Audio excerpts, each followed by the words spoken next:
Yeah. Mungkin gimana Om melihat fenomena Lina Mukerji yang konten viralnya makan B2? Oke, selamat malam. Saya Dr. Firman Chandra.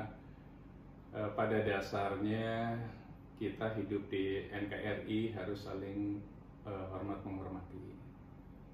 Mau masalah agama, kita pun banyak agama di Indonesia. Kemudian masalah suku, ras, antar golongan, itu harus saling menghormati. Karena itu fundamental Indonesia lebih kuat dibanding negara lain. Ada beberapa negara yang pecah malah gara-gara faktor agama. Mungkin salah satunya adalah Yugoslavia kan. Yugoslavia pecah menjadi Bosnia, Kroasia, Makedonia, dan lain-lain. Nah, kita jangan sampai hal-hal yang sifatnya sara, suku, agama, ras, antar golongan itu mengakibatkan Indonesia pecah. Makanya kita memiliki sebuah payung hukum yang kuat sebenarnya, payung hukum yang bisa melimitasi, maksudnya membatasi terjadinya gejolak-gejolak hal-hal yang sifatnya ujaran kebencian, kemudian penyalahgunaan sara, kemudian membenturkan agama dengan agama lainnya. Nah, disitulah sebenarnya kunci utamanya. Pada saat kita saling menghormati, semestinya tidak ada lagi permasalahan terkait dengan agama, suku, dan antar golongan. Nah, disinilah perlunya bertindak arif, bijak bagi seluruh masyarakat Indonesia, bahwa kita harus saling menghormati. Dan kita memiliki undang-undang yang namanya Undang-Undang ITE sebenarnya. Kita memiliki KUHP. Nah, disitulah sebenarnya rambu-rambu dari masyarakat Indonesia terkait dengan kasus yang kita sebut Malina nih, yang mengatakan mungkin atau dikatakan sebagai penistaan agama. Kami dari praktis hukum, kita nggak tahu agamanya apapun, tidak boleh menghina agama apapun ataupun suku lain ke suku lainnya. Kalaupun misalnya agamanya Muslim, ya tidak boleh menghina Muslim. Begitu juga non-Muslim tidak boleh menghina Muslim. Artinya yuk saling menghormati. Pada saat hal-hal yang sifatnya sudah masuk ke ranah yang namanya informatika, internet, itu ada Undang-Undang ITE. Undang-Undang ITE cukup ketat terkait dengan hate speech atau ujaran kebencian. Dan di situ ancaman hukumannya masih berat kalau ujaran kebencian dibanding pencemaran nama baik. Ujaran kebencian itu masuk di pasal 28. Khususnya di ayat 2 terkait dengan barang siapa yang menyebarkan konten-konten yang mengandung unsur-unsur kebencian terkait dengan suku, agama, ras, antar golongan. Itu ancaman hukumannya lebih berat karena langsung bisa masuk ke penjara di atas 5 tahun. Sedangkan ancaman hukuman dari pasal 28 ayat 2 Jungto pasal 45 di Undang-Undang ITE juga itu adalah 6 tahun. Meskipun kalau dilihat nanti KUHP baru kita itu turun ujaran kebencian itu menjadi 4 tahun, tapi karena belum berlaku KUHP baru Indonesia, makanya ancaman hukuman untuk ujaran kebencian kemudian dijungtokan dengan pasal 5 Undang-Undang ITE, dijungtokan lagi pasal 156A KUHP, Kitab Undang-Undang Hukum Pidana, itu sudah layak bisa diproses, penyidik langsung gelar perkara, kemudian menentukan status yang tadinya terlapor bisa menjadi tersangka. Karena ancaman hukumannya di atas 5 tahun, automatically langsung bisa ditahan. Karena menurut KUHP kita, ancaman hukuman di atas 5 tahun ada dugaan melarikan diri atau menghilangkan barang bukti. Jadi penyidiklah yang punya hak prerogatif, hak subjektif, hak objektif untuk menahan seseorang terlapor menjadi tersangka yang ancaman hukumannya di atas 5 tahun. Tapi di kasusnya Lina ini emang kan dia cuma baca Bismillah gitu, Bang. Ada ujaran kebencian di situ ya? Maksudnya masuk memenuhi unsur ujaran kebenciannya di situ atau gimana? Pada saat sebuah delik tindak pidana dilaporkan, ada beberapa prasyarat. Pertama, laporan polisi tersebut itu adalah dasar utamanya. Kedua, saksi. Ada saksi, minimal 2 saksi, itu harus masuk. Kemudian karena sifatnya sudah undang-undang ITE harus memanggil yang namanya saksi ahli atau ahli.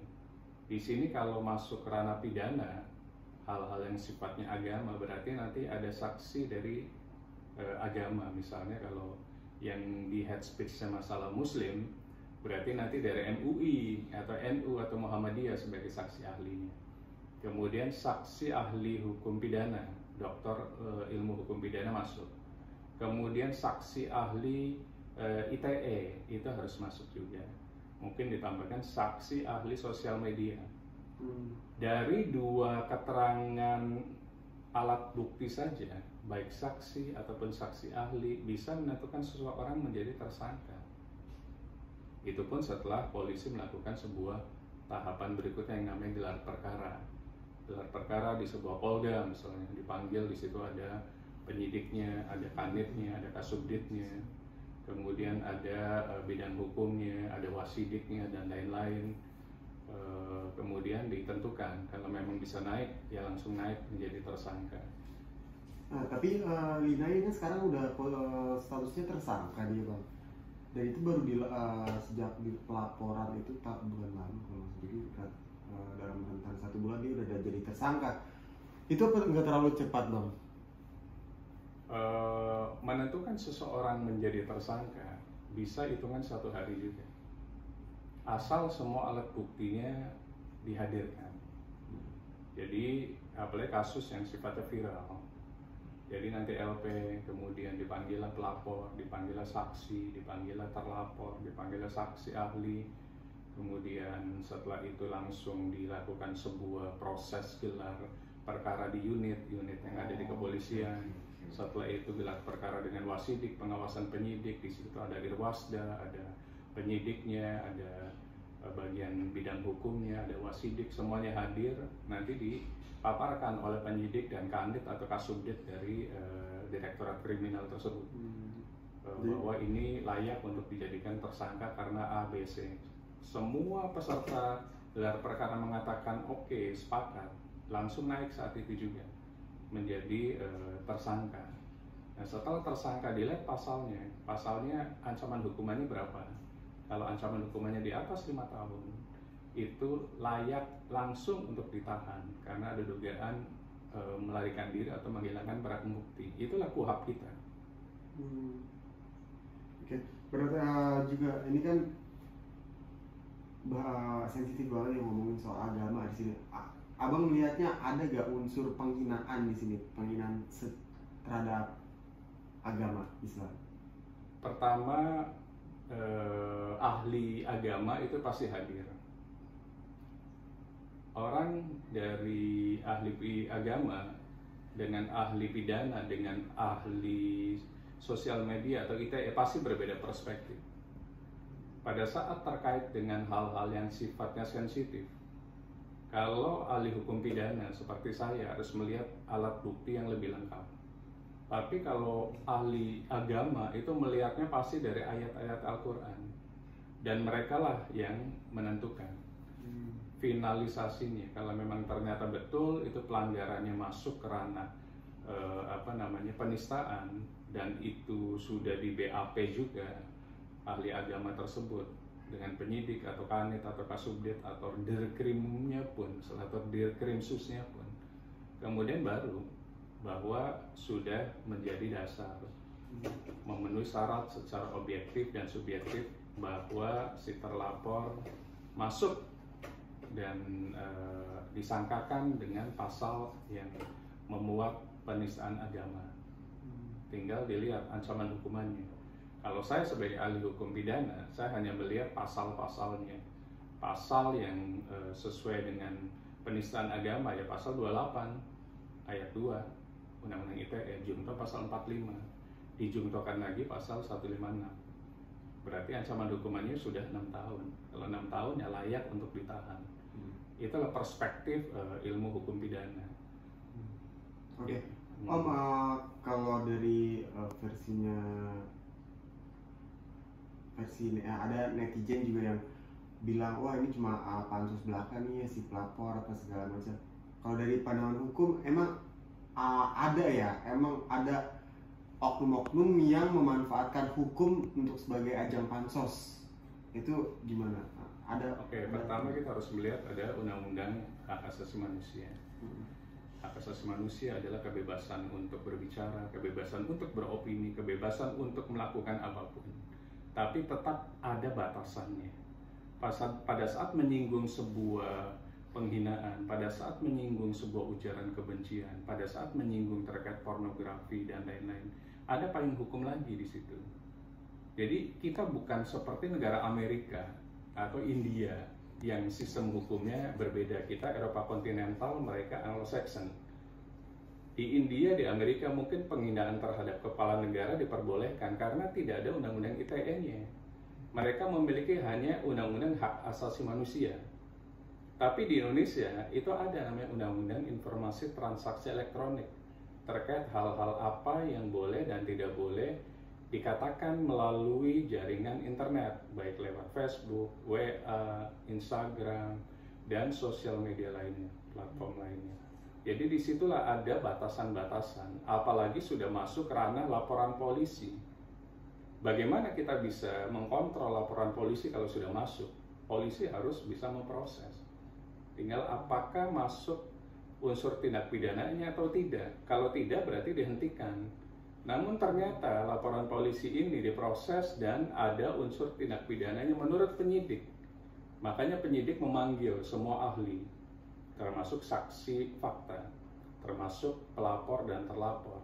Dan menurut ahli tadi, baik ahli agama, ahli ITE, ahli pidana, unsur pidananya masuk. Makanya di sini undang-undang kita ada lebih baiknya karena ada kontrol. Orang tidak boleh melakukan hal-hal yang tidak patut melalui jaringan elektronik lewat internet. Oke, ini kan Lina udah masuk unsur pidana gitu, apalagi sekarang dia statusnya udah jadi tersangka gitu, Om. Untuk kasus-kasus seperti ini, Om, penistaan agama itu dia harusnya meminta maaf kepada siapa sih, Om?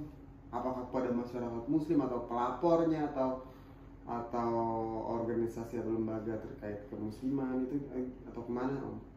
Pada saat sebuah berita sudah viral, yang harus dilakukan oleh terlapor, pertama ya pasti meminta maaf terkait kehilafannya. Ke siapa? Ke semuanya, termasuk ke pelapor yang intinya, agar pelapor melakukan perdamaian dan mencabut laporan polisi tersebut. Karena sepanjang belum dicabut, berarti proses ini masih jalan. Viralkan saja permintaan maaf yang mungkin kehilafannya tidak akan melakukan lagi dan lain-lain dan lain-lain. Bisa jadi nanti pada saat dipanggil ahli dari MUI, oh dia sudah taubatan nasuha. Bisa jadi nanti bahasa pada saat BAP di kepolisian ya begitu, oh ini udah tobat, udah selesai, ya udah berarti tidak diproses berikutnya. Jadi yang harus dilakukan semestinya oleh terlapor yang sudah dilaporkan oleh pelapor adalah memviralkan permintaan maaf tersebut ke semuanya. Pada saat dia melakukan itu kan diviralkan juga, viralkan lagi gitu. Kemudian minta maaf spesifik ke organisasi keagamaan. Menghinanya berarti muslim, di situ kan ada MUI, ada NU, ada Muhammadiyah dan organisasi muslim lainnya. Kemudian minta maaf lagi kepada pelapor. Agar apa? Pelapor mencabut. Karena kalau LP belum dicabut, proses tetap jalan gitu. Dipanggil saksi, dipanggil ahli. Oke lah misalnya sudah dipanggil ahli, tapi sudah minta maaf. Dan ahlinya ahli dari MUI misalnya, dia akan ngomong bahwa terlapor sudah minta maaf, jadi kami maafkan. Nah itulah yang harus dilakukan. Mungkin ini yang belum dilakukan atau lebih tepatnya tidak dilakukan oleh tersangka yang sekarang. Ya, karena tinggal berproses saja nanti. Kalau menurut saya lakukan saja permintaan maaf terus menerus gitu loh, terlepas sudah dijadikan tersangka.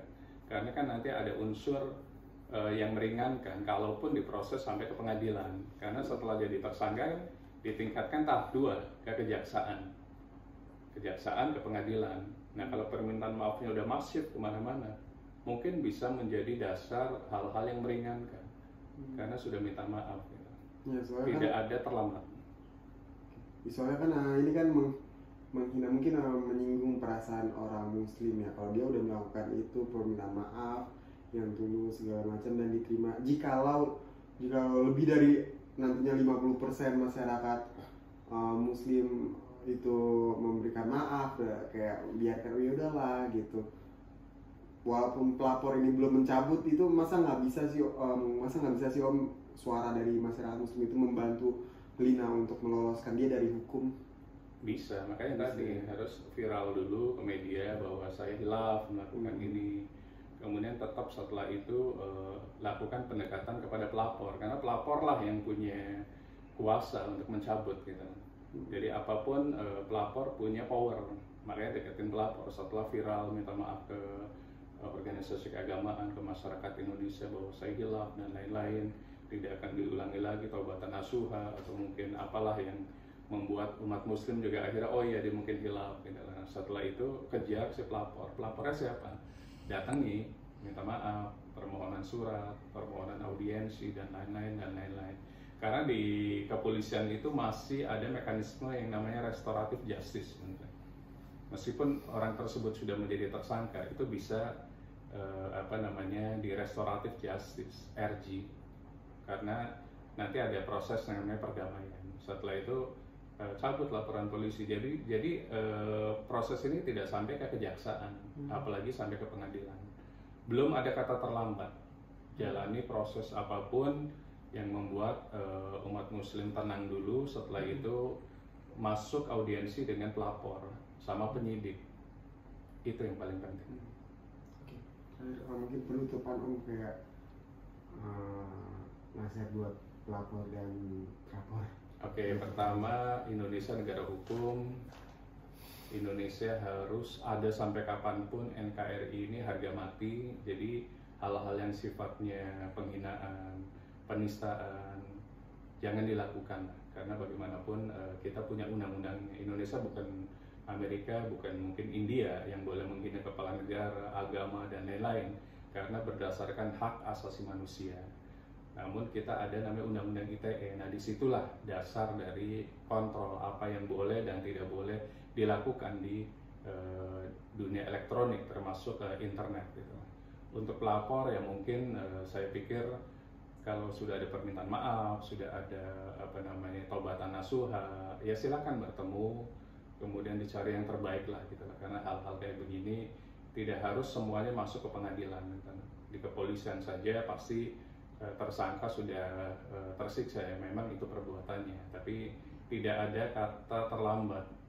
Dia mungkin taubatan nasuha, silakan dimaknai dari sisi positif. Itu yang paling penting. Cukup. Cukup.